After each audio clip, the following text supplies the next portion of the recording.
جس کو کہتے ہیں نا کہ مزدور طبقہ نہیں، ہم جو پولیٹیکل کلاسز بھی ہیں ہمیں بھی یہ فیل ہو رہا ہے، کیونکہ ظاہر سی بات ہے ہم نے بھی اپنا گھر چلانا ہوتا ہے.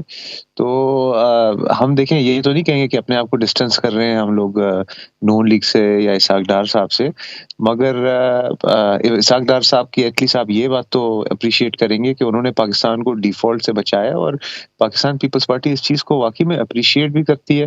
اور تھوڑا بہت کریڈٹ بلاول بھٹو صاحب کو بھی جاتا ہے، جو انہوں نے انٹرنیشنل جو ہمارے پارٹنرز ہیں ان کو کانفیڈنس میں لیا، جس کے بعد آپ کو پتہ ہے حالانکہ شہباز شریف صاحب کا ظاہر سی بات ہے بہت بڑا رول ہے کہ سعودیہ سے بھی ہمیں پیسے ملے اور یو اے سے بھی پیسے ملے، وہ تو چائنا بھی آئی ایم ہمیں ایف کے بعد دے دیا نا، وہ تو چائنا اور یو اے ای اور یہ سعودیہ، یہ تو حکومت چاہے پچھلی پی ٹی آئی کی تھی یا اس سے پہلے نون لیگ کی تھی، پھر پیپلز پارٹی، اب آپ لوگ آئے ہیں، وہ پاکستان کو ایز اے اسٹیٹ سپورٹ کرتے ہیں آف کورس، لیکن سیاسی طور پہ آپ لوگوں کے میرا سوال یہ ہے کہ ڈار صاحب کے جو کچھ فیصلے ہیں، مثلا میں آپ کو ایک مثال دے دیتی ہوں، 9 مہینے انہوں نے اس چیز کو لنگر آن کرتے رہے اور ان کے کئی ٹاک شوز موجود ہیں آن ریکرڈ جو کہتے رہے کہ I M F should behave, I M F کے ساتھ ہم دیکھ لیں گے، اگر انہوں نے ہماری بات نہ مانی تو ہم دیکھ لیں گے. تو دیکھنے کا نتیجہ یہ ہوا کہ شرائط سخت سے سخت تر ہوتی گئیں اور اب ہمارے پاس نیگوشیٹ کرنے کے لیے کچھ اتنا خاص بچا نہیں. تو کیا پیپلز پارٹی اس کا برنٹ برداشت کرنے کے لیے تیار ہے الیکشن میں؟ دیکھیں ظاہر سی بات ہے اسحاق ڈار صاحب نے ڈیلے کیا، اور اس کی وجہ یہی ہے جس طرح آپ خود بھی فرما رہی ہے کہ عوام کے اوپر بوجھ تو آئے نا. ایم ایف کی شرائط ابھی بالکل زیادہ مشکل ہو گئے تھے، مگر پہلے بھی کوئی آسان تو نہیں تھے، تو ہم کوشش پوری طرح سے کر رہے تھے کہ کسی نہ کسی طرح اپنا جو فورن ایکسچینج ریزروز ہے اس کو ہم آئی ایم ایف کے بغیر بڑھائیں، تاکہ عوام کو کم از کم پریشانی تو نہ ہو نا ایٹ لیسٹ. تو مجبوریاں تھی بس، مگر کیا کر سکتے ہیں، ابھی جو ہو گیا سو ہو گیا. ابھی الیکشن میں ہم جا رہے ہیں اور عوام کے پاس ہی جائیں گے، جس طرح آپ کہہ رہی ہیں کہ عوام نے ہی فائنل فیصلہ کرنا ہے. الیکشن میں جا رہے ہیں، ہو رہے ہیں الیکشن میں الیکشن تو اس الیکشن سال تو اکتوبر نومبر میں آپ کو لگ رہا ہے الیکشن ہوتا ہوا نظر آ رہا ہے؟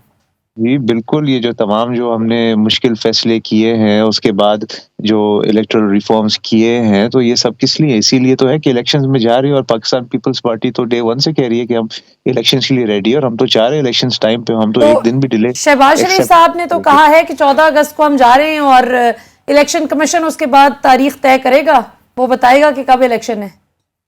جی دیکھیں تاریخ تو الیکشن کمیشن ہی بتائے گا نا، مگر جہاں تک آپ کا سوال ہے الیکشن انشاءاللہ ہوں گے، اور پاکستان پیپلز پارٹی ایک دن بھی الیکشنز میں ڈیلے ایکسیپٹ نہیں کرے گی. جس طرح آپ خود شو کے اپنے انٹرو میں کہہ رہی تھی کہ 90 ڈیز میکسیمم ہے اگر گورنمنٹ پہلے ڈیزولو ہو جاتی ہے 2-3 دن پہلے، اور 60 ڈیز اگر پورا ٹائم کرتی ہے، تو جو کانسٹیٹیوشنل جو ٹائم ہے اس پہ ہی انشاءاللہ الیکشنز ہوں گے. بالکل، بہت بہت شکریہ نبیل قبول صاحب، آپ ہمارے ساتھ موجود تھے. جب بھی کوئی سیلاب، طوفان، آندھی، زلزلہ، کوئی سی بھی نیچرل کلیمٹی پاکستان کو ہٹ کرتی ہے، تو ہم دیکھتے ہیں کہ ہمارے جو سویلین ادارے ہیں ان میں بیٹھے ہوئے اکثریت جو لوگوں کی ہے وہ بڑے بے بس نظر آتے ہیں. ہمارے پاس فنڈز نہیں، ہمارے پاس ریسورسز نہیں، انفراسٹرکچر نہیں، اور اس صورت میں فوج کی طرف دیکھا جاتا ہے کہ جی فوج آئے اور آ کے ذرا سیلاب سے نمٹنے کی صورتحال پیدا کرے، فوج آئے اور سویلین حکومت کے ساتھ بیٹھ کے این سی او سی میں کووڈ سے نمٹنے کی کوئی اسٹریٹجی بنائے.